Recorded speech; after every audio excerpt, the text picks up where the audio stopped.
All right, Mikey Plums here with Jews and Screws. We're looking at the 5 most important things on a flip or investment property, in my opinion. Number 1, roof. 2 is windows. 3, basement or structural problems in the basement or wet, if it gets wet. 4, electrical, and 5, plumbing. So we're outside now. We'll start with the first one, roof. I can tell from the roof that it does need new shingles. It's the 3-tap shingle.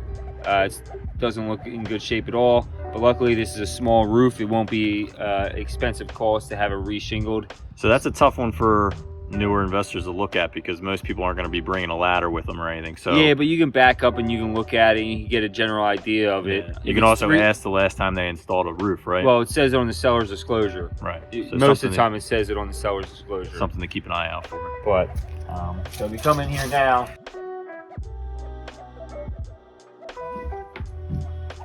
We noticed this first window, nice bay window, pretty new. That's not a problem, but like the door is going to have to get replaced. Most of the window, 90% of the windows in this building will need to be replaced. If it was just an investment property, you could keep like this door or something and repaint it, but since I'm going to be demoing all the walls and everything, it's easier to replace the windows. Yeah, I mean, you can see these windows are pretty beat. It has old opening in it. So obviously these throughout the house you'll be able to tell, but these windows will need to be replaced. If they're wood windows, they definitely need to be replaced. Vinyl, sometimes you can save them. Sometimes they're just too junky and beat up over the years that you just gotta get rid of them and replace them anyway. If you want, I'll show you a wood window here. Here's something like a wood window. Most likely will need to be replaced. I mean, like, unless you're really just trying to rent it real quick, you're gonna want to replace that window. And why are windows so important when like looking at just energy efficiency and security purposes, and they're just a main integral part of the house that needs to be changed out every so often. And it's also, if you're moving windows around, I guess that means you're gonna be putting holes in the outside. Well, if you could just replace the existing windows, which if you're buying an older house, like a Victorian house or early 1900s house, like it's going to be really hard to find the exact replacement windows for that. So you're going to have to look around a lot more for exact replacement windows, or you're going to have to make a different opening or shrink the opening or whatever you need to do. But that's, with the windows, you kind of want to check them as you go through. Am I going to need to replace all these? Am I not going to need to replace them? It's a big expense, is the windows. The next one, we'll go into the basement. There we can see our plumbing. All right, now we're in the basement. Structural issues, you want to see what these walls are made out of, first off. These ones I can tell are cinder block. They're in decent shape. They seem like they're really bad, but all this is the old cars coating and paint job. All I would have to do is power wash this and repaint it real easily. If you see big cracks going down or something like that, that could be an indication of a structural problem. You want to see if there's any rainwater on the floor or dampness, or all basements are somewhat damp, but you can tell this basement gets wet just from like the moldy carpets over there. A lot of times it's a good idea to come here like the day after it rains or the day that it rains. I always like to look at houses when it rains or after it rains, because then you can see if anything's leaking, more of what's happening there. Yeah, make a mental note as to when the last time it did rain when you go see a place, because not everybody gets the opportunity to pick when they're going to go see a place, I guess. But yeah, another thing to look at is the beam that holds up the floor joist and the lolly columns that hold it up. This isn't the worst thing in the world. I've seen beams where they're just completely smiling, belly. I might need to replace a lolly column or two here. It seems like it's starting to rot out, but it's a one-story range, so there's not a lot of weight on these buildings. I'm not very concerned about it in this instance, but if you have a big two-story house and you can tell there's going to be a lot of weight on the basement floor joist, on the basement beam, you really want to take note. The only thing is you can kind of see the beam starting to roll a little bit here. It could be indication for a problem in the future. If you look down here, Rich. Yeah, I know. I'm trying to get like a good. It's rolling like that a little bit.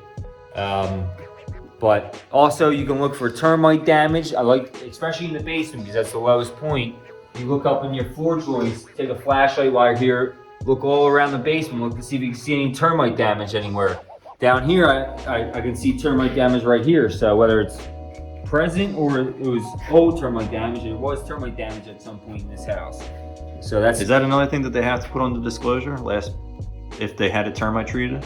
I think so. Yeah, right? I mean they don't. Yeah, they're supposed to. Not all people do it though. Right. So you want to do your own due diligence, like look up in the floor joists, look all around the corners and stuff. Basement's your foundation, so you want to get a good look at that. Now we're on to the fourth thing, plumbing. It's only one bathroom here, so there's not a whole lot of plumbing. It has been replaced with PVC. It seems like it was done by a decent plumber. We still have the old copper water lines in here, but the drain lines have been replaced. You can take a look. I mean, a lot of times the copper water lines are still pretty good. The copper lasts a long time, but sometimes you can tell it's been hacked up over the years by repairs and stuff like that, and then you might need to replace the water lines as well. So for the normal person, you say plumbing, at least for me, I start thinking toilets and sinks and stuff. You're not talking about that. You're talking about like the main stack, the main plumbing in the basement or down, I guess, in like a Levittown concrete slab. You would just look at the main stack, I guess. Yeah, and you could always hire a plumber to get a sewer scope done. They can scope your sewer from the clean out all the way out to the main. That's something that you do a lot, right? You do sewer scopes for a lot of real estate agents? Yeah, buyers hire me a lot of times to scope these sewers, especially houses on slab that are 60-something years old. The sewer line's starting to rot out, or there's root infiltration, or the house has been abandoned, it could be broken, whatever. I mean, I find all kinds of stuff down these drain lines, so you can do that depending on the fee, but that's not a bad idea to do. Other things. And if the drain line's bad, you got to go replace the sewer like we did in your house, right? Yeah. I mean that's a big expense, so that's why you want to. And if you got to dig out in the street, I mean you can look at the link in the video. That way. No, the other way. There you go. Link in the video. Yeah. It's a big expense, so I mean, it's not a bad idea to hire a plumber to scope the sewer for $200-300 or something like that. It could save you a lot of money. Another thing with the plumbing is look at if you have a boiler or if you have a water heater anywhere. This is a boiler with a summer-winter hookup. I don't really care because I'm putting HVAC in it. I'm eliminating the chimney, and then I'll put a hot water heater in the basement. Electric hot water heater. So if you're just trying to rent it real quick or something like that, look at the boiler. You can grab the serial number off it and look it up later how old it is.